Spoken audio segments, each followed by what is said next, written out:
Welcome to the Jag Bros podcast. We are three brothers who grew up in Jacksonville, Florida, die-hard Jacksonville Jaguars fans. I am Jack, along with my two brothers, JT and Joey. And we're going to do something different, never before done on the podcast. Let us know if you like this, if you're watching on YouTube or listening on Apple Podcasts. Go ahead and drop a 5-star rating, drop a YouTube comment, and just let us know what you think about this format. But we are going to it is officially time to rebuild the Jacksonville Jaguars. They're 2-6. They're trading players left and right. We've got big injuries, and so it's time to rebuild. And I think we're going to do a part one. I don't know how long this will be, but we're going to look at the Jaguars offense today. But guys, are y'all ready to go? Y'all ready to do this? I just didn't see a scenario where we're already talking draft by October. I mean, the reality is we should have been talking about draft in September. This team is far too talented to be a bottom 3 team in the NFL, a laughing stock of the NFL yet again. And Jack already hinted at it. The Jaguars are already on the selling side of the trade deadline, where we've shipped off one of the marquee names of Jacksonville for a long time. It's just really weird because you go out and you totally flush last year's defense and you replace it with an even worse defense. Like, I don't know what's going on. The offense seems to be getting better. It still starts way too slow. There's just mistakes everywhere with this team. They're losing to themselves. They seem to be good enough to play against anybody, but they just find ways to lose, and that's a bad team. 100%. So one of the ways to criticize is by ranting and yelling, and we have several episodes like that, so make sure to listen to those. But we're like, you know what? We're kind of tired of ranting and saying the same things over and over and over again. So Shad Khan, still, even at 2-6, even at towards the very bottom, the bottom 3 or 4 of the league, has not fired, not moved on from anyone. So we're like, you know what? Not that we have any money to purchase the Jags, but we're going to pretend like we are the owners today, and we're going to rebuild this team. And so we put a little bit more work into this, research some of the numbers, and break it down and stuff like that. So we would, again, just love your feedback. In fact, even if you listen to the podcast, if you would help us out, go on YouTube at the Jag Bros. We'll drop all those links, and we'll try to tweet this as well. But if you look at the Jaguars offense, where they're currently at, so big picture in terms of cap, the Jaguars 2025 cap have 45 players under contract. This is still including Cam Robinson, which we will talk about in just a minute. But the offense has $119.6 million assigned to them. The defense, $98.9, special teams, $6.8 million, dead money, $5 million. Most of that being the Jaguars trade of Roy Robertson Harris, where we're paying still $4.5 million. So all that totals to $230 million. So if the cap increases at about the same rate it did last year, the Jags would have about $58.8 million to spend. They have some future draft picks, 10 currently right now. But again, today we're looking at the offense. JT, you're going to get us started. We have 19 players under contract, and now some pretty clear holes with the Jags O-line. So let's start there. JT, what were your thoughts? This is actually happening real time. Just minutes ago, the Jaguars have traded Cam Robinson. What are your thoughts on the O-line of the future? Yeah, and I want to spend a second here on Cam Robinson. Cam Robinson has been a Jaguar for a long time. We've re-signed him at least once. We've franchise tagged him as well through the years. He's been a solid asset for the Jaguars for left tackle. He has earned a lot of the money that he has made. Even this year, where he's been maligned by a lot of Jaguars fans, he still ranks, according to Pro Football Focus, as the 29th best tackle, not left tackle, but tackle, meaning he's right there in the middle of the 76 tackles that have played this year. He's slightly above average. And for a Vikings team to go out and get a left tackle who has as many starts as Cam Robinson, I think that's a really smart move for them. It's a smart move for Jacksonville too, because ultimately this is not a complete tank job by them. He's somebody who was not under contract the following year. So essentially very similar to what we did last year with Ezra Cleveland and actually the Vikings, where we did a year rental on him for the draft pick we ended up giving up for him. We do not know at this point what Cam Robinson is, what we're going to get back from Minnesota on this. There's some speculation it might be a third or fourth or potentially fifth rounder. So we'll have to see what happens there. But I did want to, before we start diving into that, give Cam Robinson his due. Joey, you've talked about him being a dog and being the heart and soul at times of this Jaguar offensive line. Oh, I thought you were saying dog in a different way. I was about to say, I have not really liked Cam Robinson other than the energy that he brings sometimes. I wanted to get rid of him like 3-4 years ago. I think that he is actually quite trash. So good riddance. He refused to play last game after he figured out that he wasn't starting. He refuses to play any position other than left tackle, even though people have said he may be better at right tackle or even could possibly play guard. He's not a team player. This doesn't hurt me at all that he is gone. I take a lot of offense to that, because first off, we don't know all of those things. Some of that is speculation. Second off, the fact of the matter is he's been an above average player at left tackle for years. No, he's been below average. If he was below average, then why are we continuing to resign him? Constantly, we're like, we don't want to resign him. Why do we franchise tag him? Why did the Vikings? Vikings? We make bad decisions. Again, we're gonna look forward, and the big question now, because obviously Cam is gone and Walker Little is a free agent this year. So you're looking at who is even under contract for the Jags offensive tackle. They only have 2 for next season: Anton Harrison and Javon Foster. So is this a time where, looking ahead, are the Jags, well, heck, are they going to try to trade Walker Little if they can get anything, or is this? Are you re-signing him, or is Walker Little's worth nothing? Walker Little's worth a bag of peanuts, because the reality is Walker Little is started. Walker Little is exactly as good as Cam Robinson. No, he's not. He's cheaper and younger. Cam Robinson. Walker Little comes in and plays just as good as Cam Robinson. What are you talking about? What are you According to everybody about? who's ever evaluated offensive line, like, first off, Cam Robinson started 70 games in the NFL. Walker Little started 7, and most of those have been at just about every other position other than left tackle for the Jaguars. And because he's willing to be a team player and play where he needs to be. He plays a team player, but he's very average. He's barely been able to see the field for the 4 years he's that not he's going been to be on. the left tackle next year. They're going to move Anton Harrison to left tackle. And then I believe you re-sign Cole Van Lanen, who I think is a starting right tackle. We saw how good he was in the preseason. Granted, it's the preseason. It's a preseason. It gets back up. I So you aren't even understand, but trying to he rush the actually quarterback. seems like he could actually play. You still go out and draft someone in the mid-round. You have Javon Foster just in case, and then you go get another one. But Cole Van Lanen is going to be cheap, and I think he's still good. He's not. What are you talking about? He was the best, graded the best tackle Playing in the second half of the preseason. preseason games. Yeah, don't give me that crap. Like, half the people that were playing in those games are no longer on anybody's team. Man, well, you can see this our first format. I totally forgot to do the rules as well. So so we're 3 brothers, and so whatever decision, whatever move we're gonna make, even if you have some crazy ones like, hey, we're gonna trade Trevor Lawrence for Shedeur Sanders or something crazy, you've got to get a majority. So offensive tackle. So Joey wants to move Anton Harrison to left tackle and move Cole Van Lanen to right tackle. I'm gonna veto the Cole Van Lanen and just say, you've got to draft someone really, really high in this draft class. We're not going to necessarily get into specific names because it's too early for that.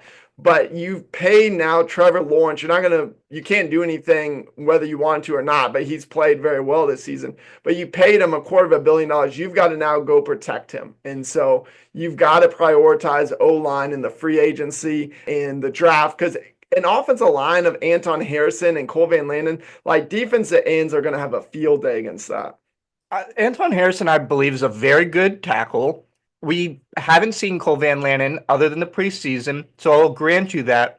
And in a great world, yes, you go get a tackle early. But we have so many glaring issues elsewhere. Tackle, if you can fill it pretty cheaply on the right side, I think that's what you do. you can't fill it cheaply in the free agency market with somebody that's decent because look, we had Juwan Taylor and we let him walk because he's going to cost 20 million a year. And I think the Chiefs would be upset with his performance based off of that price tag. Well, it's because they signed him to be a left tackle, and then after 3 practices, they said, "Oh, never mind." Yeah, you're right about that. That's also probably why Cam Robinson always wanted to stay on left tackle because they make more money. So you're paying a right tackle essentially $20 million a year. I don't like the idea of just swinging Anton Harrison out of the position he has just played for a year and a half average. Most of that time. It's not like he's been anything special. I agree with you, Jack. The offensive tackle position is becoming a more and more and more expensive position. If you can, you're almost certainly going to have a top 5 pick. There's almost certainly going to be a good offensive tackle there. If you don't want to trade back, go offensive tackle there. Your Cole Van Lannon can be a nice backup. You let Walker Little walk because he's done very little for your team over the last 4 years, and you're not going to miss him either. Well, you have to move Anton Harrison to left tackle. Everyone who is knowledgeable in offensive line says his main position is a left tackle. That's what he played in college, and it makes the most sense. We missed so many games with Cam Robinson over the last couple of years where he could have played left tackle. Heck, we've even missed games where Robinson and Little have been out, and we've refused to put him at left tackle. We've kept him at right tackle. I'm not saying that he can't play that position. I'm just saying it goes against pretty much everything that we've seen this staff do so far. Well, here's the good thing is, and we'll get into this in maybe part 3 or part 4. The reality is, look, the Jags are 2-6. The next 4 games are a bloodbath of teams. It's very easy. The Jags are going to go 2-10, and you may have none of this offensive staff, none of this defensive staff, none of this front office. So I like moving Anton Harrison because I don't see us spending a lot of money on offensive tackle, and I don't love the idea of having a rookie left tackle. So you put him there, year 3. Yeah, Joe, he played left tackle at Oklahoma. So that's 2 votes for that. And JT and I vote for let's draft a high or go out and get a right tackle in free agency. But let's talk about we got the right guard as well now because ain't no way we're keeping Brandon Sheriff for another year. Correct. Yeah, we'll get into interior offensive line, but let's get into another hot topic, and that is the running back. Etienne, he's on the trade market right now. He is under contract next year in his final year of his rookie deal. What are y'all doing with Etienne and Bigsby? You keep them unless someone offers you something kind of really good. Like, there's no reason to get rid of them unless someone offers you a really great deal. You have them for another year. You keep the 2 together. Now, if someone offers you a 3rd-round pick or something, you go ahead, you trade them, and then you go either free agency and get a cheap, speedy back that can catch the ball, or you draft a late round running back. But Tank is going to be most likely your featured running back from now on. Yeah, I think you keep both of them. I think there'll be a timeshare. I would not be surprised if Etienne continues to have the starting moniker because of his pass catching abilities and his pass blocking abilities, and because of Doug Peterson's loyalty to seniority, even if Tank Bigsby's outplaying him, which Tank is absolutely outplaying him this year. Etienne's been banged up, but I would be surprised if there's a trade for Etienne. He doesn't look like himself this year. And so if you're in the market for a running back, you're probably looking elsewhere. And I think Jacksonville can, with Travis on his 5th year of his rookie year, just keep him there. I completely agree with you, Joey. Yeah, I mean, y'all are going to carry the majority. I would disagree. I think this is peak trade value in terms of Etienne, even if it is only a 4th rounder, because next year you're not going to get anything for him because everyone's like, oh, well, he'll just be a free agent next year. I think you can get at best, obviously a 3rd, maybe a 4th. And essentially, I like what the Jets. You're not getting a 3rd, not now. Running backs, I mean, we just saw like DeAndre Swift go for like a 3rd, and he was is at toward the prime, and somebody overpaid for him, and he still had like 3 years left on his rookie deal. So I don't see a scenario where he goes for a 3rd. Swift was older than Etienne was at that point. But my point is, even if it's a 4th, essentially you run what the Jets did only in this one instance of, they draft Braylon Allen on day 3, and that's a great combo of Breece Hall, Braylon Allen, both on rookie deals, both locked in for several years, even though the Jets are maybe in a worse situation than the Jags. But Y'all rule the day 2-1 there. So we're rolling with Etienne and Bigsby. JT, what position you want to tackle next for the Jags offense? The other thing to call out, Jack, you said this year's $120 million. Next year will be something similar. And that's because Trevor's still on his rookie deal. So Correct. we can't just run it up all the way to the cap space, assuming because that 2027 year is going to come. And by the way, Trevor's going to be taking up more than 50% of your offensive salary cap at that point. So there is some additional planning that you have to do, and you really need to hit on your 2025 and 2026 draft classes. We can't have none of this second round guy can barely see the field where other second rounders are in position to potentially be defensive rookie of the year. So that aside, let's talk about wide receivers. All of the current wide receiving core is under contract next year. Some of them are on their last year of their deal. And then some of them we wish were on the last year of their deal next year, like a Gabe Davis. You look at Brian Thomas Jr., Christian Kirk, Gabe Davis, Parker Washington. At the beginning of the year, I think Jag fans thought that this could be a very, very good wide receiver core, if not top 5, top 7. I think at this point, BTJ is looking the part of a top end wide receiver, but that rest of that wide receiving core looks bad. I think Kirk's still very good. Even though his collarbone just exploded, he's still very solid. Gabe Davis has just been an absolute disappointment. I've seen so much better out of him. I don't know what it is this year. If there's anyone even close to him, he's not catching the ball. He goes out when he doesn't look that hurt. I don't know. I would want to get rid of him somehow, some way. But most likely Parker Washington will jump him, and he'll end up being a wide receiver 4. Yeah, the interesting thing becomes at this point with Kirk out, what does Washington do the second half of the season? That's going to be the big question because Gabe Davis, unfortunately, because he's in his first year, you can't cut him. Like you can, you just don't get any cap savings. Christian Kirk's deal is such that you would have a lot of dead money, but you would save $10 million if you cut him. I think the only route you do that is, of course, if Parker Washington is able to ball out because they play in the slot. And if that happens, I think you still are going to need a big-bodied guy because right now you have on your roster, the only other big guy is David White Jr., who have zero interest in being an outside receiver for us. So, I don't even know who that is. Exactly. I mean, Tim Jones, please don't come back. And so you're going to have to go wide receiver again. And JT, you're spot on that you're not going to have a ton of free agents, free agent money. So maybe it's that third round. You have 2 third-round picks. You got an extra one from Minnesota, depending on what Cam Robinson's trade value lands. I mean, maybe it's that late third-round pick from Minnesota where you do target a big wide receiver. Hey, right now the Jags have had decent luck for the first time in forever at wide receiver drafting, with Parker Washington being a steal in the 6th round and BTJ.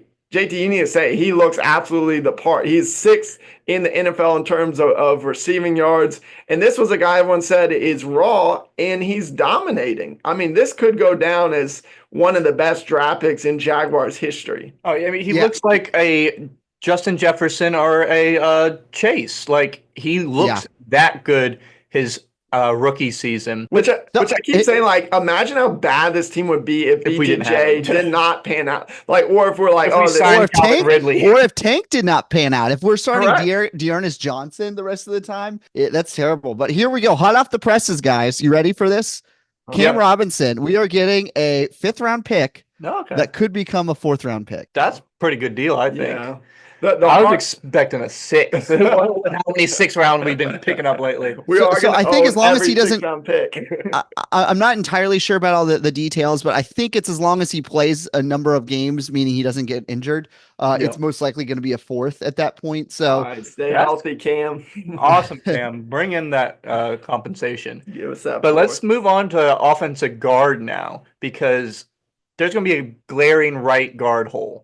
You can't. Sheriff's technically still under contract. You can't roll with him again. I'm sorry. He already looks over the hill. Too much money for someone who's not performing well enough. The other people who are calling for Cooper Hodges, he's not good enough either. No, he was a 7th round pick. He's a fine guy to go in if someone gets hurt, but he is not a starter at all. You got to go get a guard in the 2nd or 3rd round. I mean, yeah, you're gonna have to draft a lot of O-line because right now you're sitting here with 7 guys under contract, and that doesn't sound terrible. But some of these guys, like you point out, Joey, Cooper Hodges is not a guy I want to see hit the field a lot. And Luke Fortner is the guy that we've beaten to death because he's maybe the worst center to ever play football from last year. So you're really talking about only 5 guys. And then, I mean, I've heard rumors that Sheriff, maybe a playoff team may go try to trade, a 6th or 7th round pick just to get some depth at O-line. So he could be gone. Sheriff also, I believe his cap is a $14 million automatic hit. So I think he's going to be on Jacksonville unless we can trade him. Yeah, he would just become a depth piece. Yeah, so I think you're stuck with him on the team. I don't think that's right. The site. Yeah, that is correct. Yeah, we get zero benefit for cutting Sheriff. Cutting him. Hey, I mean, props to his agent for setting up that contract in a way to just screw us. I mean, so and then we really have to try to. What I guess. But no, every agent screws us. Back 4 years. Those are voidable.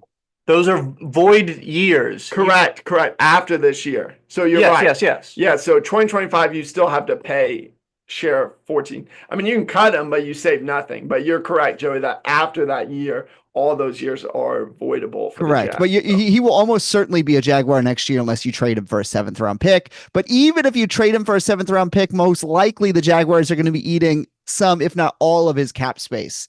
Because no team's going to take that hit for Sheriff for just a random guard depth piece. So, I mean, I think you try to get something, but I'm with you, Joey. I think you've got to also try to go. The good thing is typically interior offensive line will slide a little bit in the draft. Again, you're sitting here with 11 draft picks now after that Cam Robinson trade. Maybe you get 12 or 13 with some more trades. You may even trade down from the top 5. And so you're going to get a chance to get an interior offensive line in 4th or 5th, maybe. Yeah. How is this strategy? Like, trade these picks. I don't give you overpay to trade up. Get rid of these multiple 4ths, multiple 5ths, multiple 6ths, multiple 7ths, because all they are just roster cloggers. We have so much crap at the bottom of our roster that are in the 6th and 7th round pick. Parker Washington hits. Ventrell Miller. Parker Washington, I have liked, but they have not liked him enough to the point where they did not start him at special teams. Parker Washington has barely seen the field as a wide receiver. That's a coaching issue. Fine, Anyone maybe with eyes could see that he was the best return man, which made no sense that we went out and drafted a return guy, and then that's a roster construction decision. We went out and got Dunive. Dunive is not a rookie. Dunive is a guy we went out and signed in free agency to be our the rookie guy. We got was Keelan Robinson that we drafted just for special teams. It was yes, we added those players, but it's the coaching staff who is Keelan Robinson. He was our 6th round pick that we decided 5th. That was the guy we all gave an F. If you want to go back and listen to our episode on the 2020. But again, that's another thing where I'm talking about. Like you're talking about guys. Like, what are we doing with these picks? We're talking about you have 3 return guys. Yeah, Parker Washington's probably your best one, but you waste a 5th round pick on this crap. Like, quit picking these things. But that was also back when everyone thought the return game was going to be very different. But JD, you're driving the point of maybe part 2 or part 3 or whenever we get to, like, all of us are, and I think every Jags fan is ready. Shad Khan's the only one not at this point. Like, Baalke's era is over. There is no saving.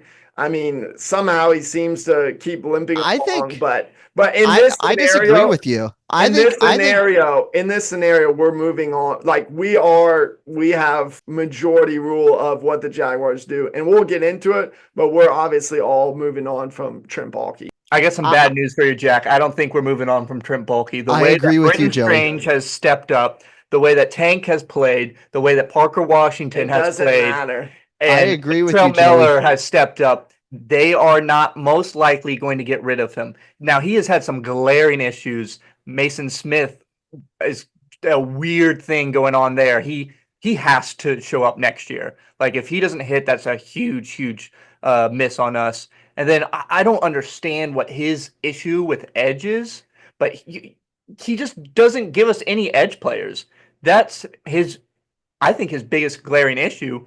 Everywhere else isn't that bad. I think the coaching is just trash this year. I don't know what Doug smoked over the season or what he did with Press Taylor, but they're putting players in positions that they don't need to be.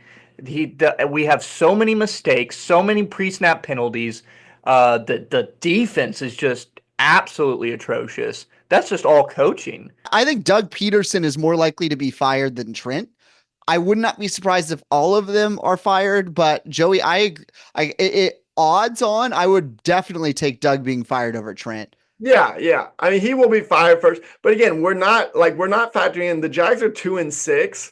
We're going to lose. We're going to play the Lions and get absolutely creamed. I mean, the Lions have 52 points on the Titans halfway through the third quarter. Like, they could easily do the same to us. And so if you're sitting there at 2-10, you can't point to, because yes, did some of those players play okay from those draft picks? Sure. But you're talking about a historically bad free agent class. Yeah, Gabe Davis has been horrible. Gabe Davis has Darby's terrible. Ronald Darby has been terrible. Armstead, one of the worst drafts, has been terrible. Savage has been bad. Duvernay has been horrible. Average. Savage is missed a lot of time. Campbell was a big extension.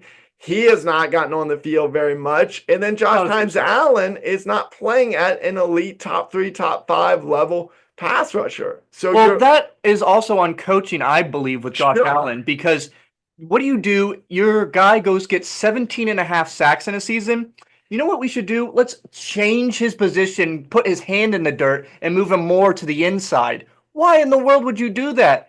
I always say, if it's not broken, don't break it. We took a perfectly great rusher and made him worse by moving him in a different position. We've done that with Walker Little. He's a good left tackle. Let's move him to left guard. He plays worse. Eric Armstead is a great D tackle. Let's move him to D end. He's worse. We do this constantly where we're putting people where they don't play and they play worse. Yeah, but again, at the end of the day, some of these players are just bad. So let's wrap up with the offense here. This will be kind of part one. So obviously keeping Trevor Lawrence. He has looked better this year. Hopefully he continues to take that next step. JT, you pointed out he's still technically under that rookie deal next season, which helps us for cap. JT, you and Joey both said let's roll with Etienne and Bigsby. We'll see if any moves happen there. In terms of wide receiver, we obviously love Brian Thomas Jr. We're trying to find any possible way out of Gabe Davis, potentially elevating Parker Washington to the slot, and then going and getting another wide receiver to play on the outside. Tight end, we roll with Ingram and Strange. Offensive tackle, we're moving Harrison to the left side and then drafting pretty high a new right tackle. We're keeping Ezra Cleveland a left guard, potentially pursuing a right guard in the draft, 3rd or 4th round, and then keeping Mitch Morris as the starting center for the offense. So JT, any kind of final thoughts on the offense, and then we'll talk about our real quick predictions of week 9. It's just sad. It's sad that the roster we've constructed is given us this type of performance so far. It's sad that we're at this point where we're breaking this down. I like our strategy here, but again, it's sad that we still have 8 more games or however many left we have left. No question. It's sad. And, this is a point where, again, we threw this out on Twitter, and the vast majority of fans, even before the loss to the Packers, 30-27, people are just cheering for the Jags to lose, in a sense, to get a higher draft pick, but mostly just to clear house. It's clearly, we titled the last episode or 2 episodes ago, it's a culture of losing. Like, yes, there's talent problems. Yes, there's coaching problems. But at the end of the day, it's a culture problem. This team finds ways to lose over and over and over again. And so let us know if you like this flow again. Joey actually had to run to his church softball game, but we are going to, really quick, we're not going to break down the game because Jags are going to be underdogs by over a touchdown in Philadelphia. It's already such a bad game that the NFL flexed us out of the Sunday night spot. So Joey somehow says that the Jags are going to win 31-30. Whew. That'd be a miracle. Joey has never picked a loss, so I give him that credit. And stranger things have happened, but this feels like one of those games right before the Buffalo game where Jacksonville players are begging you to fire their coach, begging you to do anything different, and I don't think the staff will. And so I think this will be another one of those 38-13 type of games where they just absolutely dismantle Jacksonville. I just, I don't see how we're going to even dream of putting up 30 points, especially with some injuries and guys seeming to want to be traded at the deadline. And so maybe the Eagles overlooked this game a little bit, like I think the Packers did some, even though they beat us with their backup quarterback.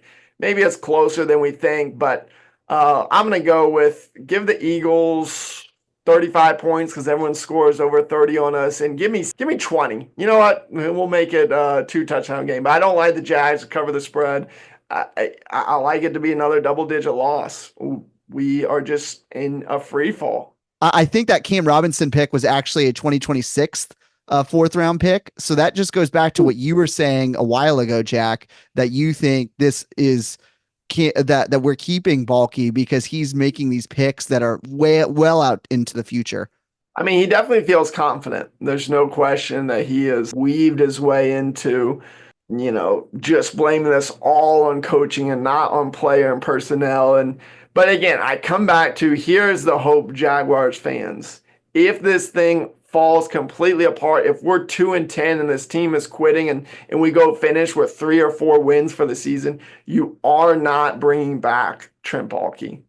I disagree. I just don't think. I'm not saying I want that to happen. I just don't think that's actually going to watch him. I mean, every reasonable owner would have fired their coach by now. Like it's just we don't do the smart thing.